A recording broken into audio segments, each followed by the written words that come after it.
Hey, I'm ElusiveKev, Mr. Con. Welcome back to GT Sports, some more online gameplay as we are going to go oval racing for the first time online in the N200 class around the Blue Moon Bay Speedway 2. If you are familiar with oval racing, that looks very similar to the Pocono Raceway, doesn't it? And it's like Grand Tours just couldn't afford it, so make their own fictional tricky triangle. But this is a one-make race. You're all going to be racing in Mazda a Tenza sedans 2015 package.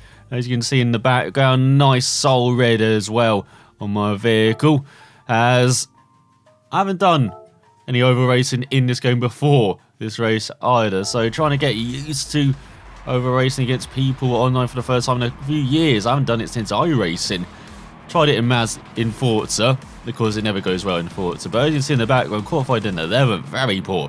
108.1, while the fastest lap is a 106.3, and you're thinking it's an oval lap. How the hell are they so much faster than us? Well, you're going to see in the background that I didn't quite get the gearing right on my qualifying effort. If I try again, I reckon I'll be much closer to the fastest time. So as you can see, the guy in front, he's already racing away.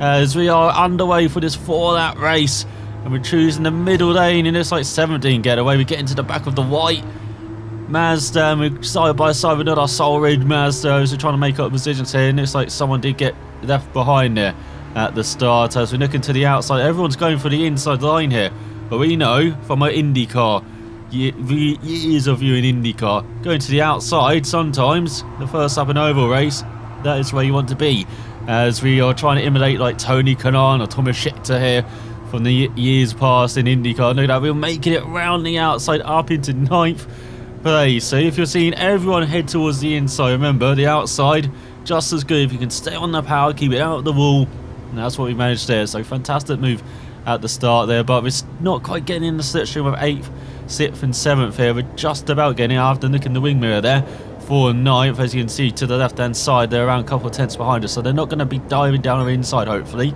into the final corner, which is the only corner where we actually have to lift and brake as well as we go into the middle lane. But we drift up the same with 8th place, who's struggling to get back up to power as you're trying to get into the slipstream of racing Pedro, but then he goes onto the high line.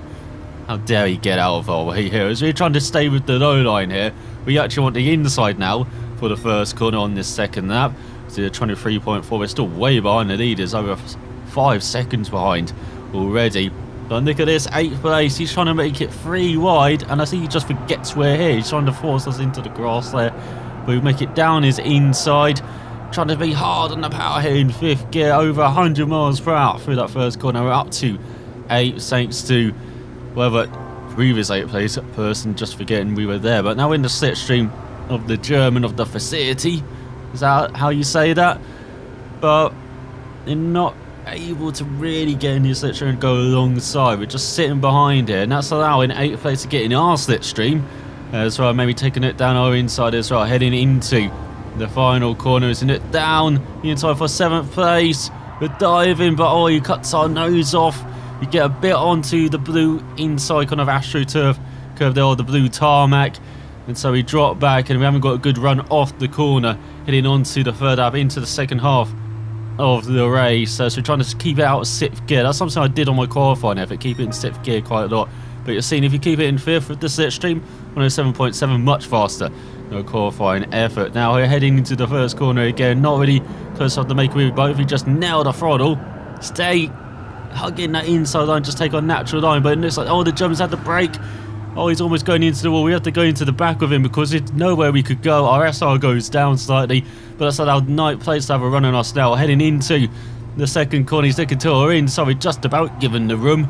We're going to be able for some payback there for the previous lap, but it looks like he is alongside us. You know, he's dropped back slightly, and we've got no slipstream. Look at that, almost like a second in front of us. 7th, but you do have that guy alongside us in 8th, and then we've got someone else as well trying to join in 9th. As we're going into the final corner, we've got someone down our inside, he forces us into the wall, and that is basically our race over, heading into the final lap. It says 8th and 9th racing away. Lucky 11th is over 3 seconds behind us, won't be able to make up that time, maybe heading towards the first corner.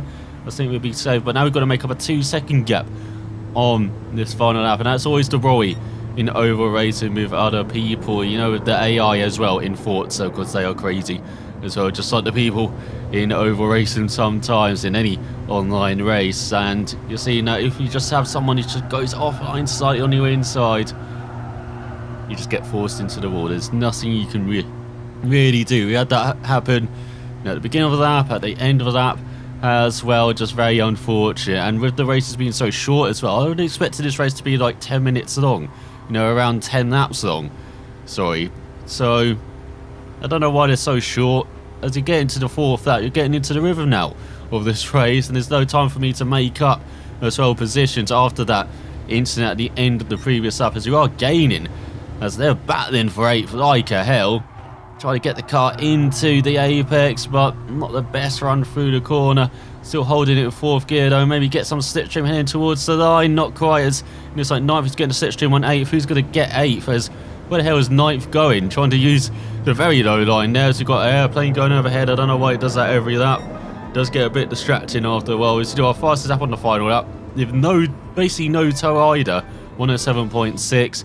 So we are up to 9th, and it looks like someone got a penalty, the German, in front of us in the right car. But that's our oval debut in Gran Turismo Sport. Not the result we wanted, but there was some pretty good racing as well for at least 2 and a bit. And that's where we forget about that third lap.